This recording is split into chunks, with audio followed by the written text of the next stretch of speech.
مساء الخير على الجميع. اليوم تم استدعائي من خلال مباحث الرمال في غزة لإكمال باقي الإجراءات في قضية مع شركة جوال.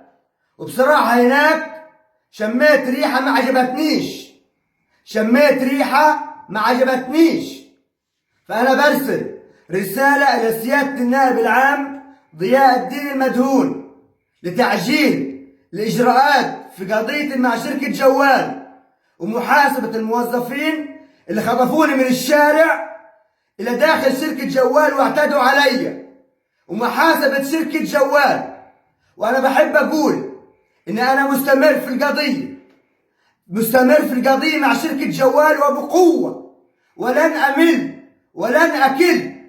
مستمر بقوة حتى تلبية جميع رغبات الشعب.